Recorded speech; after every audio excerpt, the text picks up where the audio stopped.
This is the Holiday Greens and the Holiday Greens mini die sets from Sizzix. There are 4 dies in the Holiday Greens die set, and there are 11 in the minis. The 4 that are in the greens are repeated in the minis, but at a scaled down version. And it's a great thing to have those 2 different scales, because sometimes you want something that's a little bit larger and sometimes you want something that's a little bit bigger. I really love the minis most of the time for what I like to create, but I will often use the 2 sets together to have different scales of the greeneries in my creations.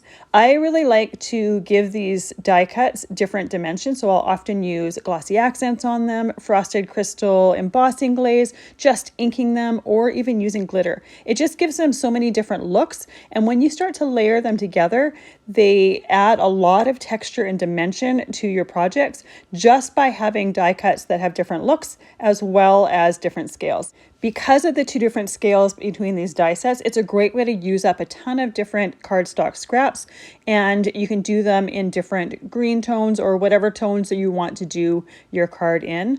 I love the fact that they go so well together, and I really love the fact that they repeated some of the same greens in the mini set as well as the big set.